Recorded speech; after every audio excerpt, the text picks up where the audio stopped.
Hey everyone, welcome back. If you're new here, thanks for stopping by.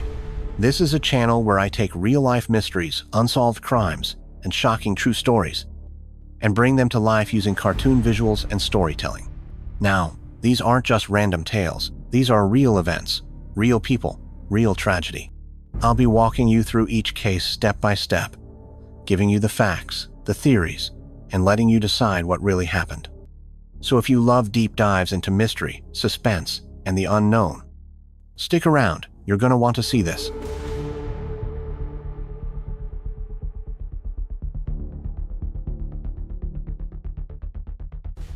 So, picture this. It's the summer of 1969. Woodstock is just weeks away. Peace signs are everywhere. Music fills the air.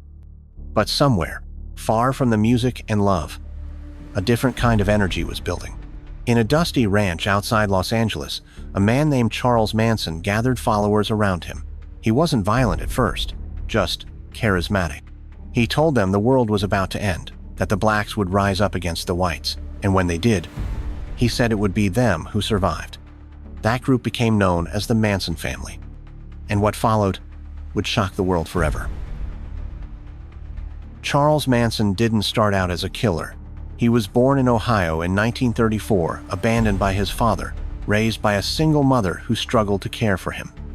From a young age, he ended up in juvenile detention centers, then prisons. By the time he got out, he had one thing no one else did: a way with words, a way with people. He could make you believe anything, including that he was some kind of prophet. And that's exactly what happened. Manson found a place to live, Spawn Ranch, and started attracting young women. They came to him like moths to a flame. They gave up everything, their clothes, their pasts, even their names, all for him.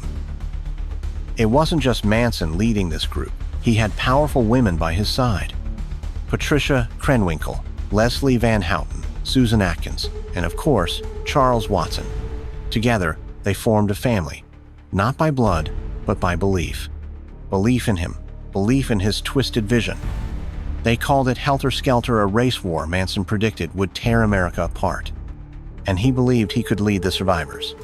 To do that, he needed fear, he needed violence, and he needed death.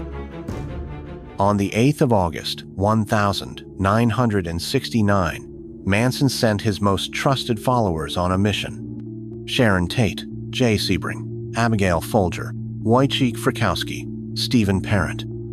5 lives taken in one night. Blood on the walls, messages scrawled in red, a warning carved into the door: death to pigs. No one knew who did it, but soon everyone would know the name: Charles Manson. Not just a cult leader anymore. Now, a murderer. The next night, more terror.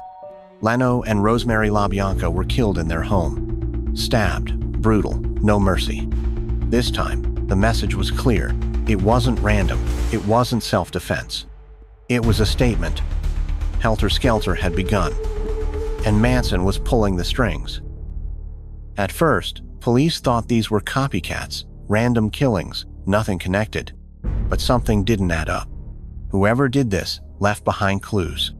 A tire track, a footprint, even a hair.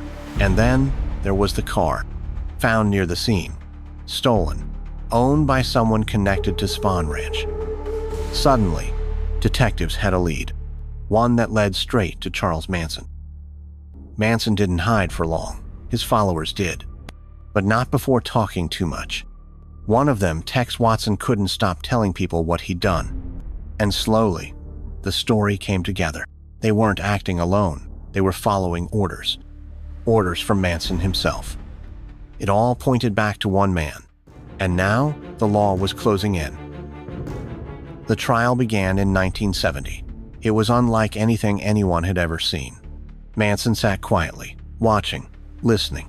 His followers, Patricia, Leslie, Susan, stood accused of murder. And yet, everyone knew who really pulled the strings. Manson controlled every move, every word, even from behind bars. The courtroom became his stage, and the world watched in horror. After months of testimony, the jury reached its decision. Guilty on all counts. There was no doubt. These killers had acted under Manson's control. They were sentenced to death, later changed to life in prison. As for Manson, he faced the same fate. Locked away forever. But his influence would never die. Charles Manson may have died in prison, but his legacy still haunts us today. His name lives on in movies, books, podcasts, and documentaries like this one. People still ask, how did he control them? Was it brainwashing? Or something darker? And most importantly, could it happen again? If you enjoyed this deep dive into one of America's darkest chapters, don't forget to like, subscribe, and hit the bell for more true crime stories. Thank you for watching. And remember, the truth is always stranger than fiction.